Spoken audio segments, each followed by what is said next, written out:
شريك له ولا نظير له ولا وزير له ولا مثل له ولا مثال له ولا مثيل له ولا ضد له ولا ند له ونشهد أن سيدنا وسندنا وشفيعنا وحبيبنا محمد الذي أرسل إلى الناس كافة بشيرا ونذيرا وداعيا إلى الله بإذنه وسراجا منيرا وبعد فأعوذ بالله من الشيطان الرجيم بسم الله الرحمن الرحيم لو أنزلنا هذا القرآن على جبل لرأيته خاشعا متصدعا من خشية الله وتلك الأمثال نضربها للناس لعلهم يتفكرون وقال الله سبحانه وتعالى في موضع آخر إنا عرضنا الأمانة على السماوات والأرض والجبال فأبين أن يحملنها وأشفقن منها وحملها الإنسان إنه كان ظلوما جهولا وقال رسول الله صلى الله عليه وسلم إن الله يرفع بهذا الكتاب أقواما ويضع به الآخرين أو كما قال عليه الصلاة والسلام صدق الله العظيم وبلغنا رسوله النبي الأمي الأمين الكريم ونحن على ذلك من الشاهدين والشاكرين فالحمد لله رب العالمين اللهم صل على سيدنا محمد وعلى آل سيدنا محمد وبارك وسلم اللهم صل على سيدنا محمد وعلى آل سيدنا محمد وبارك وسلم اللهم صل على سيدنا محمد وعلى آل سيدنا محمد وبارك وسلم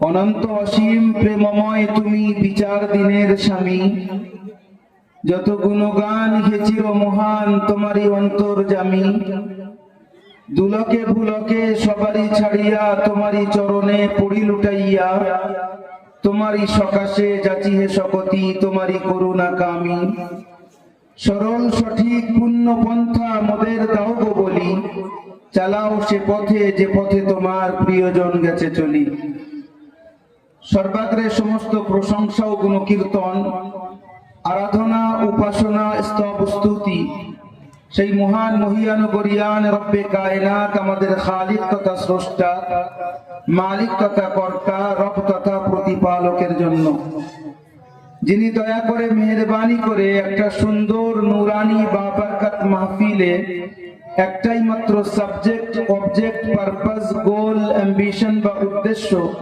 সেটা হলো আল্লাহ তার রাসূল সাল্লাল্লাহু তাআলা আলাইহি ওয়াসাল্লাম সম্পর্কে কিছু আলোচনা শোনা ও করা এইরকম একটা মহৎ উদ্দেশ্যকে সামনে রেখে আমাদের মতো তার কিছু বান্দাদেরকে এই নুরানি মাহফিলে একত্রিত হওয়ার তৌফিক ইনায়াত করেছেন তার শুকরিয়া জ্ঞাপনার্থে একবার সবাই সম্মিলিত স্বরে বলি আলহামদুলিল্লাহ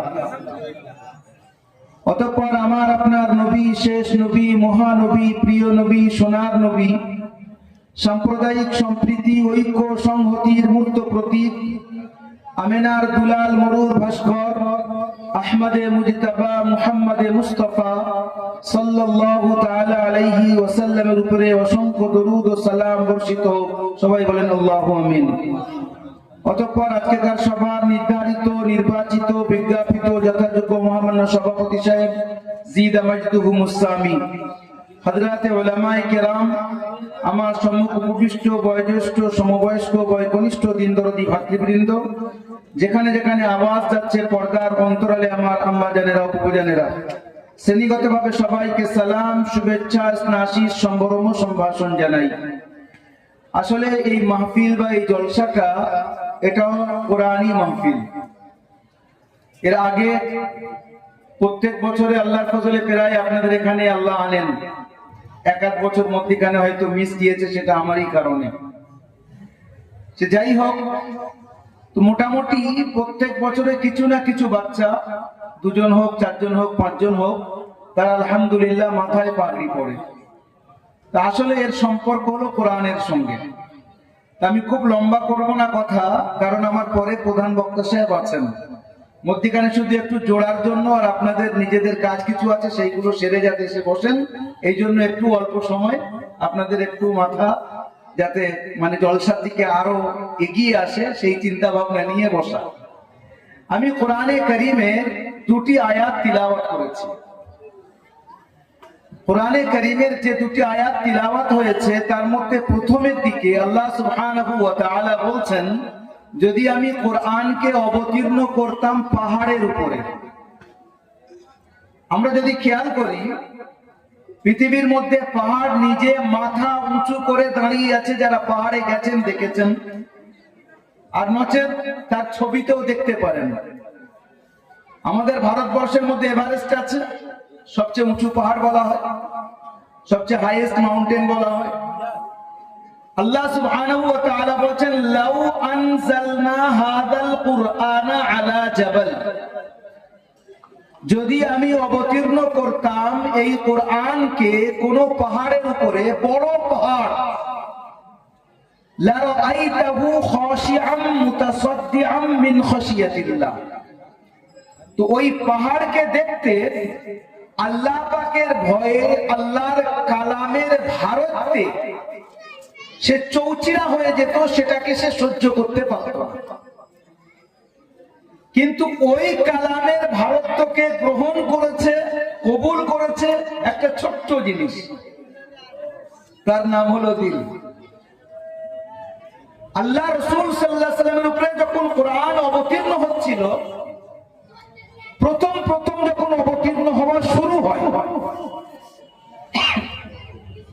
হযরতে যায়েদ বিন সাবিত রাদিয়াল্লাহু তাআলা আনহু বলেন যে একবার হুজুরের উপরে কোরআন অবতীর্ণ হচ্ছিল, আল্লাহর রাসূলের রান মুবারক, পা মুবারক আমি পাশে বসেছিলাম, তো আমার পায়ের উপরে রাখা ছিল।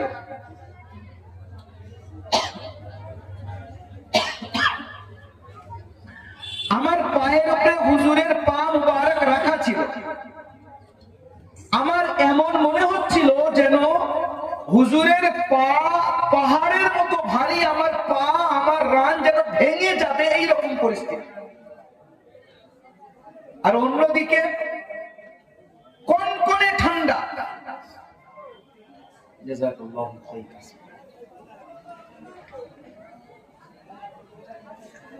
আলহামদুলিল্লাহ। কনকনে ঠান্ডা, সেই অবস্থায় হুজুরের উপরে যখন কোরআন অবতীর্ণ হচ্ছে, সেই কপাল মুবারক থেকে ঝরঝর ঝরঝর করে গাম খাম ঝরছে। আরো অন্যদিকে যদি এগিয়ে যাই, কোরআন অবতীর্ণ হচ্ছে, তো আল্লাহ রাসূল তার সঙ্গে পড়ছেন। অবতীর্ণ হতো কিভাবে? এর অনেক লম্বা ইতিহাস। বুখারী শরীফের শুরুতে আমাদের উস্তাদরা এইভাবে বোঝান, বড় লম্বা। হযরতে জিবরাইল আমিন আলাইহিস সালাতু ওয়াস সালাম আসেন, আর হুজুর বলেন যেন একটা ঘন্টার মতো আওয়াজ হয়, আর সেই আওয়াজে আমার পুরো সত্তা দাঁড়িয়ে যায় যে এবারে জিবরাইল আসবেন আর আমার উপরে কোরআন অবতীর্ণ হবে। এত কষ্ট হুজুরের হতো, ওই সর্বনাশী ঠান্ডায়ও একদম জদ্দর করে ঘাম বার হতো, আর তার সঙ্গে হুজুর পড়তে থাকতেন। জিবরাইল বলতেন, হুজুর পড়তেন। আল্লাহ রাসূলের অন্তর মুবারকের উপরে অবতীর্ণ হতো, হুজুর পড়তেন। আল্লাহ পাক এটাকে যখন দেখলেন, তার সঙ্গে আল্লাহ বলছেন, লা তুহাররিক বিহি লিসানাকা লিতাআজালা বিহি ইন্না আলাইনা জামআহু ওয়া কুরআনা ফাইযা ক্বরানাহু ফাত্তাবি' কুরআনা আমার মাহবুব যখন কোরআন পড়বো বা আমার তরফ থেকে পড়া হবে, জিবরাইল পড়বে, তো তুমি তোমার জিভকে নাড়াবে না, তোমাকে পড়তে হবে না। লা তুহাররিক বিহি লিসানাকা লিতা'জালা বিহি, যে তুমি তাড়াতাড়ি মুখস্থ করতে চাচ্ছ, এটা করার প্রয়োজন নেই। ইন্না আলাইনা জামাহু ওয়া কুরআনা, তুমি চুপচাপ শোনো, আমার দায়িত্ব আমি ওটাকে তোমার অন্তরের মধ্যে জমিয়ে দেব এবং পড়িয়ে দেব। সুম্মা ইন্না আলাইনা বায়ানা, আর শুধু তাই না, কোরআনের ব্যাখ্যাও আমি তোমাকে বুঝিয়ে দেব, যার অপর নাম হলো হাদিস। এর দ্বারা দুটো জিনিস প্রমাণ পাচ্ছে, একটু ভালো করে বুঝুন। পৃথিবীর মধ্যে 114টা কিতাব এসেছে, 114টা আল্লাহর তরফ থেকে কিতাব এসেছে, মোট 114টা। তার মধ্যে থেকে 4টে কিতাব হলো বড় কিতাব, আর 110টা কিতাব হলো ছোট ছোট পুস্তিকা। 4টে বড় কিতাবের মধ্যে 1 নম্বর হলো তাওরাত, 2 নম্বর হলো জবুর, 3 নম্বর হলো ইনজিল, আর 4 নম্বর সবচেয়ে উৎকৃষ্ট, যেটা শুধু কিতাব না, আল্লাহর কালাম, সেটা হলো আল কোরআন। আপনাদের প্রশ্ন জাগবে, আপনি বললেন 114টা কিতাব, অন্যগুলোকে কিতাব বললেন আর কোরআনকে শুধু কিতাব না কালাম বললেন কেন? এই জিনিসটা বোঝান। কোন কিতাব কালাম না, কোরআন আল্লাহর কিতাব প্লাস আল্লাহর কালাম। কেন? আমি কথা বলছি, এটা আমার কালাম, আপনি কথা বলছেন, ওটা আপনার কালাম। ঠিক আল্লাহর কালাম হলো আল্লাহর কথা। অন্যান্য কিতাব মানে লিখিত, লিখিত আকারে কিতাব দেওয়া হয়েছে, সেই কিতাবের মধ্যে পরিবর্তন হয়েছে। তার পরিবর্তনের একটা ছোট্ট ইতিহাস আপনাদেরকে বলছি। I think plenty of educated people are present here. আমরা ইতিহাস জানি না, we have forgotten our history, our golden history. আমরা আমাদের অতীতকে ভুলে গেছি, অন্যরা নিয়ে ভুলিয়ে দিচ্ছে। তারা চায় না আমাদের ইতিহাস মনে রাখি। হযরত ডক্টর হামিদুল্লাহ রহমাতুল্লাহ আলাইহি, আমি ওই প্রশ্নের উত্তর এক্ষুনি আসছি, যেটা আমি বললাম কালাম আর কিতাব, যদি আল্লাহ তৌফিক দেন বুঝিয়ে দেবো ইনশাআল্লাহ, যারা জানেন তো জানেন। ডক্টর হামিদুল্লাহ রহমাতুল্লাহ আলাইহি বলে, আমরা তো জানি না হুজুর হামিদুল্লাহ কে, অধিকাংশ জানেন। যারা নিজেরা স্টাডি করে তাদের মধ্যে খুঁজে পাওয়া মুশকিল। এনার ব্যাপারে আপনাদেরকে বলি, এমন একজন ব্যক্তিত্ব জানার হাতে 50,000 থেকে বেশি ফ্রান্সিসি মানুষ মুসলমান হয়েছিল, বলেন সুবহানাল্লাহ। দ্বিতীয় বৈশিষ্ট্য, ফ্রেঞ্চ ভাষায় কোরআনের তরজমা এবং তাফসীর লিখেছেন সবচেয়ে প্রথম যে ব্যক্তি, তার নাম হলো ডক্টর হামিদুল্লাহ রহমাতুল্লাহ আলাইহি। 3 নম্বর বলে, তাহলে ফ্রেঞ্চ ভাষা, তাহলে এনার বাড়ি ফ্রান্সে? জি না, এনার বাড়ি আমাদের ভারতে হায়দ্রাবাদে বাড়ি। তাহলে আরেকবার সুবহানাল্লাহ বলেন। ভারত থেকে গিয়ে আল্লাহ তার দ্বারা কি কাজ নিচ্ছেন দেখেন। 4 নম্বর কথা শুনেন, খুব বড় ইসলামিক স্কলার ইনি। পুরো পৃথিবীতে বিভিন্ন ইউনিভার্সিটিতে গিয়ে উনি ইসলামের উপরে লেকচার দিতেন। ওনার কিছু লেকচার দিয়েছিলেন বাহাউলপুর বলে, পাকিস্তানের মধ্যে একটা শহর আছে বাহাউলপুর। ওই বাহাউলপুরে ইউনিভার্সিটিতে উনি কিছু বক্তব্য দিয়েছিলেন, সেটা লেকচারস অফ বাহাউলপুর নামে বিখ্যাত। ইংরেজিতে দিয়েছিলেন, তার আবার উর্দু হয়েছে, বাংলা হয়ে গেছে। উনি ওখানে কয়েকটা তাত্ত্বিক কথা তুলে ধরেছেন, সেটা আপনাদের সামনে শর্টে একটা দুটো কথা বলছি। বলছে, কোরআনের আগে যে 3টে বিখ্যাত কিতাব, একটার নাম হলো তাওরাত, যেটাকে ওরা ওল্ড টেস্টামেন্ট বলে, আরেকটার নাম হলো জবুর, আরেকটার নাম হলো ইনজিল, যেটাকে বাইবেল বা নিউ টেস্টামেন্ট বলা হয়। এর মধ্যে খ্রিস্টানরা, যাদেরকে আমরা ঈসাই বা খ্রিস্টান বলি, প্রথম বিশ্বযুদ্ধের পরে ওরা চিন্তা করলো যে এখন বর্তমানে পৃথিবীতে 4টে ইনজিল আছে। আসলে ইনজিল কটা ছিল জানেন? 70টা। ঈসা আলাইহিস সালামের উপরে 70টা ছিল না, ওনার উপরে একটাই এসেছিল। হয়েছিল কি, হযরত ঈসা থেকে কেউ আরেকজন শুনেছে, সে কিছু বানিয়ে দিয়েছে, একটা বানিয়ে দিয়েছে। পরে কি আরেকজন একটা লিখেছে, এই করতে করতে 70টা হয়ে গেছে।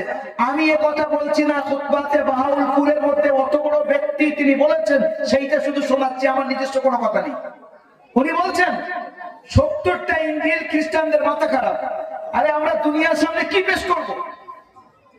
একজন যুক্তি দিল একটা বড় টেবিলের উপরে 70টা ইঞ্জিল রাখা হোক, আর ওটাকে নাড়ানো হবে, যেগুলো পড়ে গেল গেল, যে কটা থাকবে সেই কটাই আমরা আমাদের ইঞ্জিল বলবো। ডক্টর সাহেব লিখেছেন, হাসির মনে হবে, কিন্তু উনি লিখেছেন ওখানে। আর উনি আমাদের মতো সাধারণ মানুষের সামনে লেকচার দেননি। কাদের সামনে দিয়েছিলেন? ইউনিভার্সিটির যারা স্টুডেন্ট ছিলেন এবং তার সঙ্গে সঙ্গে সেখানকার বড় বড় প্রফেসররা ছিলেন, তাদের সামনে তিনি এই কথা লিখেছেন এবং তার উদ্ধৃতি দিয়েছেন যে কোথায় পেয়েছি আমি এটা। বলছে এইরকম টেবিলটাকে নাড়া দেওয়ার পরে যেগুলো পড়ে গেছে গেছে, 4টে ইঞ্জিল তার উপরে ছিল। 1 নম্বর ইউহান্না, 2 নম্বর লুকা, 3 নম্বর মুরকুস, 4 নম্বর মাত্তা। এই 4টে ইঞ্জিল ওখানে রাখা ছিল। ওরা বললো এই 4টেকেই ঠিক করা হবে, যে বাদ থেকে সব বাদ, এই 4টে চলবে। মজার ব্যাপার হলো যে 4টে তো ঠিক আছে, কিন্তু একে অপরের বিরোধী আছে কিনা এটা তো দেখতে হবে। একটা টিম গঠন করা হলো। টিম গঠন করার পরে দেখা হচ্ছে বেশ কিছু লম্বা সময় ধরে যেটা রিপোর্ট আসছে সেটা হলো এই, যে 4টে ইঞ্জিলের মধ্যে কয়েক হাজার জায়গায় একে অপরের বিরোধ পাওয়া যাচ্ছে। এবারে ওদের কাটতে দেওয়া শুরু হলো, তাহলে মুসলমানদের কোরআন দেখার দরকার। আমাদের মোকাবেলা মুসলমানদের সঙ্গে, মুসলমানদের কোরআন দেখার দরকার। 30,000 কোরআন শরীফের কপি পুরো বিশ্ব থেকে একত্রিত করা হয়েছে। 30,000, সৌদি থেকে, ভারত থেকে, পাকিস্তান থেকে, অন্যান্য জায়গা থেকে। এবং সেটাকে যাচাই করার জন্য মুসলমানদেরকে রাখা হয়নি, সব মুস্তাশরিকরা ছিল, যারা আরবির পণ্ডিত কিন্তু খ্রিস্টান, তারা ছিল। তারা দীর্ঘ সময় ধরে 30,000 কোরআনের কপি মিলিয়ে মিলিয়ে দেখছে। দ্বিতীয় বিশ্বযুদ্ধের পরে ওর রিপোর্ট দিচ্ছে। সে রিপোর্টটা প্রথমে ভিতরে ছিল, তারপরে লিক হয়েছে। কি সেটা? বলছে we have deeply studied whole copies of the Holy Quran.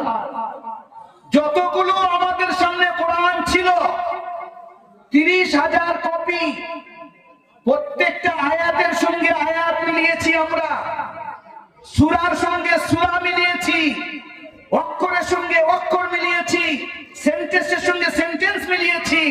লাস্টে গিয়ে তারা রিপোর্ট দিচ্ছে we haven't found any single place, আমরা একটা জায়গা পাইনি যে কোরআনের কোন জায়গা অন্য জায়গার এক আয়াত অন্য জায়গার কোন রকম বিরোধী আছে। একবার জোরে বলেন সুবহানাল্লাহ। এটা সাক্ষী তারা দিচ্ছে, আল ফাদলু লিমা শাহিদাত বিহিল আদা। আরবিতে বলা হয় আল ফাদলু লিমা শাহিদাত বিহিল আদা। আরে আসল ফজিলত তো তার যদি শত্রু কথা বলে। নবী করিম সাল্লাল্লাহু আলাইহি সাল্লাম কায়নাতের সবচেয়ে বড় ব্যক্তিত্ব, আমরা মানি, আমাদের ঈমান। আবু সুফিয়ান বলেছিল, আবু সুফিয়ান কি বলেছিল? আবু সুফিয়ান তখন মুসলমান হয়নি, উনি মুসলমান হয়েছিলেন শেষ জীবনে। আবু সুফিয়ান হুজুরের শ্বশুর, কিন্তু হযরতে উম্মে হাবিবা হুজুরের স্ত্রী, আমাদের আম্মাজি আবু সুফিয়ানের মেয়ে। যখন আবু সুফিয়ানের কানে এই ঘটনা গেল, কথা গেল যে তোমার মেয়ে মুহাম্মদ সাল্লাল্লাহু আলাইহি ওয়াসাল্লামের সঙ্গে বিয়ে করেছে, আবু সুফিয়ান বিয়ে দেয়নি। উম্মে হাবিবার আগে অন্য জায়গায় বিয়ে হয়েছিল, স্বামী মারা গেছেন, তারপরে হযরত উম্মে হাবিবা হুজুরের সঙ্গে বিয়ে করেছেন। আবু সুফিয়ানের কানে কথা গেছে যে তোমার মেয়ে হুজুর হযরত মুহাম্মদ সাল্লাল্লাহু আলাইহি ওয়াসাল্লামের সঙ্গে বিয়ে করেছেন। আবু সুফিয়ান তো হুজুরকে শত্রু মনে করে। এই পরিস্থিতিতে আবু সুফিয়ান তো রেগে লাল হয়ে যাবে, মেয়েকে তো গালি দেবে, উল্টো পাল্টা বলবে। শোনেন কি বলেছেন। আবু সুফিয়ানের কানে যখন কথাটা গিয়েছে, আবু সুফিয়ান যে শব্দটা বলেছিল, it was written with golden ink in Islamic history so far, আজও পর্যন্ত স্বর্ণাক্ষরে লেখা আছে। আল্লামা ইবনে কাসির আল বিদায়া ওয়ান নিহায়ার মধ্যে এটাকে উল্লেখ করেছেন। আবু সুফিয়ান যখন শুনলো আমার মেয়ে মুহাম্মদ সাল্লাল্লাহু আলাইহি ওয়াসাল্লামকে বিয়ে করেছেন, তার উত্তরে আবু সুফিয়ান বলছে একটা শব্দ, আমার মা, আমার মেয়ে, আমার কলিজার টুকরা। আমি শুনেছি তুমি বিয়ে করেছো, আমি যার চরমতম শত্রু। কিন্তু আমার কথাটা শোনো, হুয়া ফাহলুন লা ইউজদা আনফুহু, এটা আবু সুফিয়ানের শব্দ। হুয়া ফাহলুন লা ইউজদা আনফুহু, মুহাম্মদ সাল্লাল্লাহু আলাইহি ওয়াসাল্লাম এমন একজন ব্যক্তিত্ব, ওনার সঙ্গে আমার বিরোধ আছে ধর্মীয় ব্যাপারে, আমি ওনার শত্রু ধর্মীয় ব্যাপারে, কিন্তু এজ আ হাজবেন্ড, স্বামী হিসেবে আমার নজরে যদি আরবের মধ্যে মুহাম্মদ সাল্লাল্লাহু আলাইহি ওয়াসাল্লামের থেকে উত্তম কোন ব্যক্তি থাকতো, তার দিকে ইশারা করতাম, ওনার থেকে উত্তম তোমার জন্য স্বামী আমার নজরে পুরো আরবে দ্বিতীয় কেউ নাই। এই হলো আল ফাদলু লিমা শাহিদা বিহিল আগা।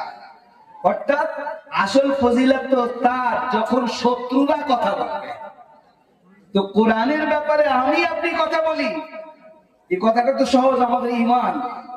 কিন্তু কোরআনের ব্যাপারে খ্রিস্টানরা বলছে, কোরআনের ব্যাপারে ইহুদিরা বলছে, কোরআনের ব্যাপারে আপনি কোরআন আল্লাহ রাসূলের জিন্দা মুজিজা, কোরআন আল্লাহ রাসূলের জিন্দা অলৌকিকতা, মিরাকল, যেটা কিয়ামত পর্যন্ত চলবে, সবচেয়ে বড় মিরাকল, সব সময় ঘটছে, আশ্চর্য হবেন আপনি। আমি নিজে অনেকবার শুনিয়েছি, অনেক জায়গায় শুনিয়েছি, গীতাঞ্জলি মুখস্থ করার চেষ্টা করেছেন।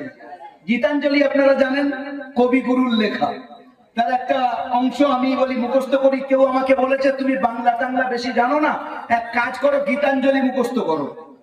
এখন যে যা বলে, শরীর খারাপ হলে না, যে যেদিক থেকে ঔষধ দেবে বলে ওটাও খাই, ওটাও খাই, ওটাও খাই। তো বাংলা তো জানি না, জীবনটা কেটেছে আমাদের উত্তরপ্রদেশে দেওবন্দে, সেখানে জীবন আর সেখানে কেটেছে লম্বা সময়, আসল সময়টা। বাংলায় এসে এবারে বলি, বাংলায় কথা ঠিকভাবে না বলতে পারলে বাঙালিরা বলবে এ মনি সাহেবদের ভাষার জ্ঞান নেই, এদের কথা কি শুনবো, এদের ভাষার জ্ঞান নেই। এই ভাষার জ্ঞানের উপরে একটা কথা আপনাদেরকে শুনিয়ে দেই, মজার বিষয়। আমাদের দাদা উস্তাদ নাম হলো হযরত কারি মাওলানা মুহাম্মদ তাইয়িব সাহেব রাহমাতুল্লাহি আলাইহি, দেওবন্দ মাদ্রাসায় যিনি 55 বছর মুহতামিম ছিলেন, এক এক বছর না, 55 বছর মুহতামিম ছিলেন। হযরত নানতভি মাওলানা মুহাম্মদ কাসিম নানতভি রাহমাতুল্লাহ আলাইহির নাতি, হযরত নানতভির ছেলের নাম হলো মাওলানা মুহাম্মদ আহমদ সাহেব, তানার ছেলের নাম হলো কারি মোহাম্মদ তাইয়িব সাহেব, তানার ছেলের নাম হলো মাওলানা সালিম সাহেব, তিনি ইন্তেকাল করেছেন, আমি তাকে পেয়েছি, খালিদ তাইয়িব সাহেবকে পাইনি। তার ছেলে হলো মাওলানা সুফিয়ান সাহেব, এখন তিনি বেঁচে আছেন। তার ছেলে হলো মাওলানা সাকিব, এখন বর্তমানে মুহতামিম দারুল মাহফিল বাইরে। যেটা বলতে চাচ্ছি, কারি তাইয়িব সাহেব রাহমাতুল্লাহ আলাইহি আমেরিকায় গেছেন, দেওবন্দের প্রথম ব্যক্তি যিনি আমেরিকা সফর করেছিলেন, তিনি আমেরিকায় গেছেন। এবার আমেরিকায় যাওয়ার পরে ওখানে বড় প্রোগ্রাম করা হয়েছে, তো একজন বিজ্ঞানী ছিলেন, বিজ্ঞানী খুব প্রেমী, কিন্তু মনি সাহেবদের দাম দেয় না, বলে এরা জানেই না, এদের ভাষার জ্ঞান নেই, এরা কি বলবে। এই ভাষার জ্ঞানের কথা আমি আপনাদেরকে বলছি, বলে এরা জানে না, এরা কিচ্ছু বোঝাতে পারে না, ভাষার জ্ঞান নেই, এরা কি বোঝাবে ইসলাম। তো এই বিজ্ঞানীর কয়েকজন সাঙ্গপাঙ্গ ছিল, তারা বুঝিয়েছে যে স্যার, এই যিনি বর্তমানে আসছেন না, is a great Islamic scholar, খুব বড় ব্যক্তিত্ব, আপনি কারোর বায়ান শুনেন না শুনেন, কেনার শুনেন। খুব অনুনয় বিনয় করলে বলছে ঠিক আছে, তোরা বলছিস সেখানে যাচ্ছি, আমার তো মনে হয় না মনি সাহেবদের মধ্যে কোনো জ্ঞান ফ্যান থাকে। এইবারে শুনবেন যারা বসে আছেন, সুন্নাতের লাভ কি, মজার বিষয়। সুন্নাত যদি আপনার জানা থাকে তো বেইজ্জতকে ইজ্জতে পরিবর্তন করতে পারে। দেখেন পরিস্থিতিটা, কারি তাইয়িব সাহেবের বায়ান হলো কয়েক ঘন্টা, হযরতের বায়ান হতো, আমরা তো চেঁচাই, আবার কেউ আবার কি দি, একটু টোন দিই যাতে কথাটা ভালো করে চলে। কারি সাহেব রাহমাতুল্লাহ আলাইহি একদম সাদাসিধে কথা বলতেন, কিন্তু যারা তাকে পেয়েছেন, আমি তানাদের থেকে শুনেছি, বলেন যে এই আস্তে আস্তে কথা বলবেন, ঘন্টাকে ঘন্টা, পুরো রাত কেটে যাবে, একটা বান্দা উঠবে না, এইরকম বায়ান করতেন। ওনার বায়ান থেকে আমরা পড়ে পড়ে আপনাদের সামনে দু চারটে কথা বলি। ওনার বায়ান 10টা খন্ডে এরকম মোটা মোটা ছাপা আছে, খুতবাতে হাকিমুল ইসলাম নামে। যাই হোক, যেটা বলতে চাচ্ছি, কারি সাহেবের বায়ান শুরু হয়েছে, সায়েন্টিস্ট সাহেব, বিজ্ঞানী সাহেব সামনে বসে শুনছেন, ওঠেননি, পুরোটাই শুনেছেন। জ্ঞানী ব্যক্তি বলছে, হ্যাঁ, for the first time I found such a person আমি এইরকম একজন ব্যক্তি জীবনের প্রথমে পেলাম, যিনি জ্ঞানী সত্যি। কে বলছেন এটা? উনি এই বিজ্ঞানী সাহেব। কাজী সাহেবের সঙ্গে মুসাফা করতে এসে বলছেন, হুজুর আমার একটা কথা আছে। বলছে বলেন। বলছে আমার বাড়ি একবার আপনার দাওয়াত নিতে হবে। সবাই আশ্চর্য হয়ে দেখছে, এত বড় ব্যক্তি যিনি কোন সময় মনি সাহেবদের সামনে ঘাস দেন না, আর একটা হযরতকে বলছেন দাওয়াত। তো কাজী সাহেব বললেন ঠিক আছে, আমি মাসওয়ারা করে নিই। আমার ছাত্রদের সঙ্গে যারা সাথীরা আছে সবাই মাসওয়ারা দিল, হুজুর অবশ্যই কবুল করেন। এই জন্যই যে এই ব্যক্তি যদি রাস্তায় এসে যায়, ওনার কারণে বড় বড় শিক্ষিত সব রাস্তায় এসে যাবে। কাজী সাহেব বললেন ঠিক আছে ভাই, আপনার বাড়ি অমুক দিনে ইনশাআল্লাহ হাজির হচ্ছি। খুব খুশি। কিন্তু একজন ছাত্র ওই বিজ্ঞানী, আর আরেকজন ওই ছাত্র যে বিজ্ঞানীর ছাত্র, সে আবার কাজী সাহেবের মুরিদ। সে এসে বলছে হুজুর আপনি একটু সাবধান থাকবেন। কেন বলে? বলে উনি খুব ব্রেনি মানুষ, আপনার দেখে নিয়েছে, আপনার জ্ঞান খুব গভীর, কিন্তু আপনাকে আরো ফাঁসাবার এক না এক জায়গায় চেষ্টা করবে। কাজী সাহেব বলেন বাবা আল্লাহ রয়েছেন, আমি কোথা থেকে কি করব। এবারে চলেন।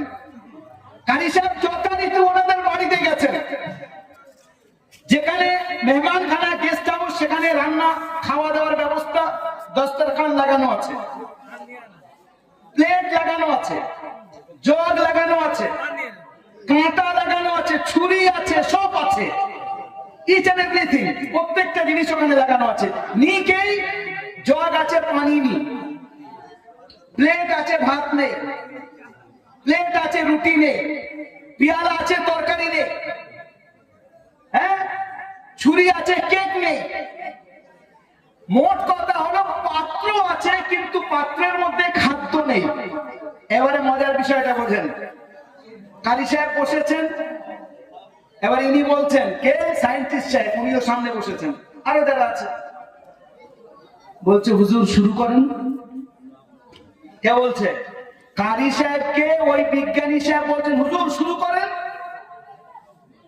আচ্ছা, আমি যদি আপনাকে আমার বাড়িতে দাওয়াত করে আর খালি প্লেট দিয়ে বলি ভাই ভাই খান, আপনি বলবেন কি আমার এই মানে বেইজ্জত করার জন্য আমাকে দাওয়াত করেছিলেন নাকি ভাই? এই না কথা বলবেন। কাজী সাহেব দেখেন কি করছেন। আল্লাহ রসুলের সুন্নাত জানা থাকলে কোন জায়গায় ঠকানা, সব জায়গায় ইজ্জত আল্লাহ বাড়িয়ে দেবেন। একবার বলেন সুবহানাল্লাহ। আপনার বাড়ি মেহমান গিয়েছে, আপনি কাকে আগে খাওয়াবেন? একসঙ্গে খেতে বসেছেন, নিজে আগে খাবেন না মেহমানকে শুরু করাবেন? হ্যাঁ, এই বিষয়টা এটাই তো। নিয়ম হলো মেজবানের শুরু করা, সুন্নত হলো মেজবান আগে করবে, একসঙ্গে খেতে বসবে। মেহমানের মধ্যে সংকোচ থাকে, লজ্জা থাকে। বাড়িওয়ালা প্রথমে হাত দেবে, বিসমিল্লাহ করেন ভাই, নিজে খাওয়া শুরু করবে। আপনার দেখা দেখে আর লজ্জা থাকবে না, সেও খাওয়া শুরু করবে। কাজী সাহেব কি বললেন? ও ভাই, আল্লাহ রাসূলের সুন্নাত হলো বাড়িওয়ালা আগে শুরু করবে। আল্লাহ রাসূলের সুন্নাত হলো বাড়িওয়ালা আগে শুরু করবে। আমি তো মেজবান, আমি তো মেহমান, আপনি তো মেজবান। আমি তো গেস্ট, আপনি তো হোস্ট, আপনি শুরু করেন। তো তখন বিজ্ঞানী মুচকে হেসে ফেলেছে যে সত্যি আপনার জ্ঞান আমাকে মোহিত করেছে। এবারে তুলেছে চামচ, বিসমিল্লাহ, চামচ খাওয়া শুরু করেছে। চামচ একটা চিপস, কাঁটা আর একটা চিপস, গ্লাস আর একটা কেক, প্লেট আর একটা খাদ্য। ও যা রাখা আছে প্রত্যেকটা জিনিস খাদ্য ছিল। ও দেখতে প্লেট, দেখতে পেয়ালা, কিন্তু সব খাদ্য সাজিয়ে রেখেছিল। এবারে যদি কাজী সাহেব বলতেন ওই খাদ্য রাখেননি, কি খাবো? আরে ওই জন্যই বলি মনি সাহেব কিছু জানে না। কিন্তু দেখেছেন সুন্নত জানার কারণে এখানে আল্লাহ সুবহানাহু ওয়া তাআলা কিভাবে বাঁচিয়েছেন। মৌলানা মনসুর নোমানী রহমতুল্লাহি আলাইহি খুব বড় ব্যক্তিত্ব। ওনার অপারেশন হবে, অপারেশন, হার্টের অপারেশন। ডক্টর বাবু একজন অমুসলিম হিন্দু ভাই, কিন্তু হযরতকে খুব ভালোবাসেন। বলছে আমি আপনার বাড়িতে গিয়ে আপনার বাড়ির কামরায় আমি সবকিছু রেখে অপারেশন করব। ঠিক আছে। হযরত বলছেন, মাওলানা মনসুর নোমানী বড় ব্যক্তিত্ব, আমি ওনার ব্যাপারে বলতে গেলে অন্যদিকে চলে যাব। উনি বলছেন যে বাবা ডাক্তার ভাই আমার অপারেশন করবেন আপনি, তো আমি একটু ওযু করে নিই, জানি না হার্টের অপারেশনের সময় আমি বেঁচে থাকবো কি মারা যাবো, অন্তত ওযু অবস্থায় যদি আল্লাহর কাছে যাই। এবার ওযু করা শুরু করেছেন। ডাক্তার দাঁড়িয়ে দাঁড়িয়ে দেখছে ওযু কিভাবে করছেন, আমরা হাত দিই কিভাবে, কেউ এইভাবে কেউ এইভাবে করি না। কিন্তু হযরত হাত ধুচ্ছেন এভাবে, এই পানি পড়ছে কোথা থেকে? এখান থেকে। আমরা অনেক হাতে ভাবে ধুই তো, কিন্তু হযরত ধুচ্ছেন এভাবে।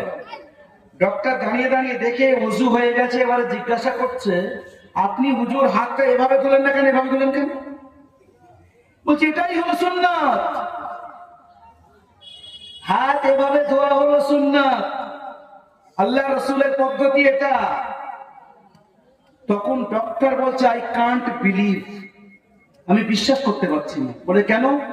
বলে আমাদের মেডিকেল সায়েন্সে শেখানো হয়েছে যখন অপারেশন করতে যাবে হাতটাকে এইভাবে ধুয়ে পানিটাকে এদিক থেকে আসতে দেবে, কারণ যখন হাত ধোয়া হবে এতে জীবাণু লেগে থাকে, যদি এদিক থেকে ধোয়া হয় তো জীবাণু কিছু আঙুলের আগায় লেগে থাকতে পারে, সেটা যাকে অপারেশন করবে তার ভিতরে যেতে পারে, তার ক্ষতি করতে পারে। যখন এইভাবে ধোবে তো জীবাণুটা নিচের দিকে আসবে, অন্তত হাতটা পরিষ্কার থাকবে। আমি কল্পনা করতে পারছি না ১৫০০ বছর আগে মুহাম্মদুর রাসূলুল্লাহ এইরকম বিজ্ঞান শিখিয়ে গেছে। জোরে বলেন সুবহানাল্লাহ। জি, বলার উদ্দেশ্য হলো হঠাৎ কথা ওইদিকে চলে গেছে, আবার ফিরে আসছি যে ভাষার জ্ঞান মুলি সাহেবদের অনেকে বলে কম, মানে সত্যি কথা হলে এই যে স্কুল, ইউনিভার্সিটি, কলেজ এই সমস্ত জায়গায় কম পড়ে, যার কারণে ভাষার জ্ঞান মানে জ্ঞান কম হওয়ার কারণে। তো আমার পরিস্থিতি তখন ছিল আমি বাংলা ভাষা অত ভালো জানতাম না। এক কথা বলে, কেউ বলে তুই নজরুল পড়, আরেকজন বলে তুই গীতাঞ্জলি মুখস্থ কর, ওদিকে কেউ বলে ফাল্গুনী মুখোপাধ্যায় পড়, কেউ বলে বঙ্কিম পড়। আমি একা রুগী আর হাজারো ডক্টর, কোথায় যাই? বাধ্যতামূলক আমি লাগছে এতগুলো না বলে এর মধ্যে কার ভালো পড়লি ভালো হয় বলে, তোর কে সবচেয়ে? বলে সবচেয়ে ভালো রবীন্দ্রনাথ, তুই গীতাঞ্জলি মুখস্থ কর। আমি মুখস্থ করা শুরু করলাম, সে যে পাশে এসে বসেছিল তবু জাগিনি, কি ঘুম পেয়েছিল তোরে হতভাগিনী, এসেছিল গভীর রাতে বিনাখানি ছিল হাতে, আপন মনে বাজিয়ে গেল গভীর রাগিনী, চেয়ে দেখিনি। মুখস্থ করছি আর এদিক থেকে সাফ হয়ে যাচ্ছে, এদিক থেকে মুখস্থ ওদিক থেকে পরিষ্কার। মুখস্থই হচ্ছে না কেন? হচ্ছেই না। এবারে আসেন এই যে বাচ্চাগুলো পড়েছে, একজনকে বসান। আমি নিজে গতবারে সূর্যপুর মাদ্রাসায় গত ১-২ বছর আগে ৭.৫ বছরের একটা বাচ্চা হাফেজে কোরআন হয়েছে, আমি নিজে সেখানে ছিলাম। আমাদের মাদ্রাসায় তো আলহামদুলিল্লাহ এবছরে ১০ বছরের বাচ্চা ৯ বছরের বাচ্চা হাফেজে কোরআন হয়েছে, বাকিপুর মাদ্রাসার কথা বলছি। আর এর সঙ্গে সঙ্গে বাচ্চা হারুনুর রশিদের সামনে ৫ বছরের বাচ্চা কেনা হয়েছে। হারুনুর রশিদকে বলা হচ্ছে এ বাচ্চা হাফিজে কোরআন, বাচ্চা বলছে আমার বিশ্বাস হচ্ছে না, বলছে আপনি পরীক্ষা করেন। ৫ বছরের বাচ্চা মানে সে কি, সে খেলবে তো? বাচ্চা বলছে আমি তোমার পরীক্ষা নেবো। বলে পরীক্ষা আবার কি? বলছে আমি কোরআন শরীফ যেখান থেকে ধরবো সেখান থেকে বলবা। বলে বললে কি দেবে? বলে লজেন্স দেবো। কি লজেন্স? তখনকার যুগে এই ক্যাডবেরি নেই, এই ক্যাডবেরি সর্বনাশ করে দিচ্ছে বিড়েল কাটা, ক্যাডবেরি বিড়েলের কাটা, এই করে ১২টা বাজিয়ে দিচ্ছে। আমরা আমাদের বাচ্চাদেরকে কি খাওয়াচ্ছি একটুখানি সার্চ করে করে দেখান, আর দেখেন নিজেরা। তখন ছিল গুড়, আখের গুড়, ভেলি গুড়, যেটা কিছুদিন আগে পর্যন্ত আমরা ছোটবেলায়, আমাদের বয়স আমরা কালকে যাচ্ছে না, ছোটবেলায় দেখেছি ভেলি গুড় মুদিখানার দোকান থেকে কিনে এনে তাই দিয়ে পান্তা খাওয়া। এখন বর্তমানে হাকিমরা বলে খাবার পরে ভেলি গুড় খেলে, আখের গুড় খেলে অনেক রোগের শিফা, কিন্তু আমরা দেখাই না। চিনি সাদা বিষ, দুটো জিনিস হলো সাদা বিষ, একটা হলো চিনি আর একটা হলো নুন। সাদা বিষ, হোয়াইট পয়জন, শরীরের ১২টা বাজানোর জন্য যথেষ্ট। বলছিলাম যে কথাটা, যে বাচ্চা হারুনুর রশিদ বলল যে আমি পরীক্ষা নেব। বলছে আমার কি দেবে? বলে লজেন্স দেবো। বলে কটা? বলে পুরো গাড়ি ভরে দেবো। খুব খুশি। এবার এখান থেকে জিজ্ঞাসা করছে আউযুবিল্লাহ, ওখান থেকে যে সঙ্গে সঙ্গে ফর করে পড়ে যাচ্ছে। বাচ্চা বলছে আল্লাহ, তোমার হাবিবের সবচেয়ে বড় মুজিজা কোরআন এই কচি বাচ্চার মুখ থেকে আজকে এখানে বসে আমরা নিজেরা প্রত্যক্ষ করছি। জোরে বলেন সুবহানাল্লাহ। এই মুজিজা কিয়ামত পর্যন্ত চলবে। আল্লাহ বলছেন যে আমি যদি কোরআন অবতীর্ণ করতাম পাহাড়ের উপরে, পাহাড় শেষ হয়ে যেত। অন্য জায়গায় আল্লাহ বলছেন ইন্না আরাদনাল আমানাতা আলাস সামাওয়াতি ওয়াল আরদি ওয়াল জিবাল।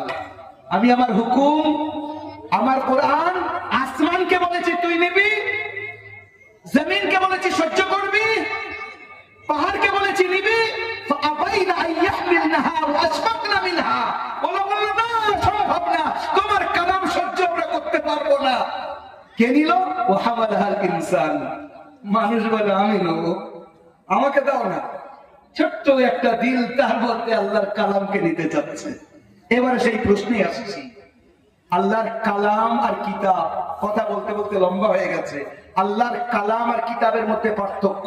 যত কিতাব আছে সব কিতাব, জবুর কিতাব, ইনজিল কিতাব, তাওরাত কিতাব, কিন্তু কোরআন হলো আল্লাহর কিতাব, মানে লিখিত প্লাস কালাম। কালামের মতলব হলো এটা আল্লাহর গুণ, আল্লাহর সিফাত, যার কারণে আজ পর্যন্ত যারা কোরআনকে কোন রকম পরিবর্তন করার চেষ্টা করেছে তারা পারেনি। কিয়ামত পর্যন্ত একটা অক্ষরকে কেউ পরিবর্তন করতে পারবে না। এই হলো কোরআন। আর এটা এইভাবে হেফাজত হয়, যেমন চারটে বাচ্চাকে দেখলেন, এইরকম ভাবে আপনাদের প্রচেষ্টায় যত মাদ্রাসা চলছে, আল্লাহ পাকের কালামের হেফাজতের কারণ আপনারা। আপনারা নিজেদের সন্তানকে কলিজার টুকরাকে দিচ্ছেন মাদ্রাসায়, নিজেদের অর্থ দিচ্ছেন মাদ্রাসায়, মাসবাড়া দিচ্ছেন মাদ্রাসায়, সার্বিকভাবে সাহায্য করছেন মাদ্রাসায়। এর কারণ দিন হেফাজত হচ্ছে, দিনের মূল হলো কোরআন আর মুহাম্মদুর রাসূলুল্লাহ।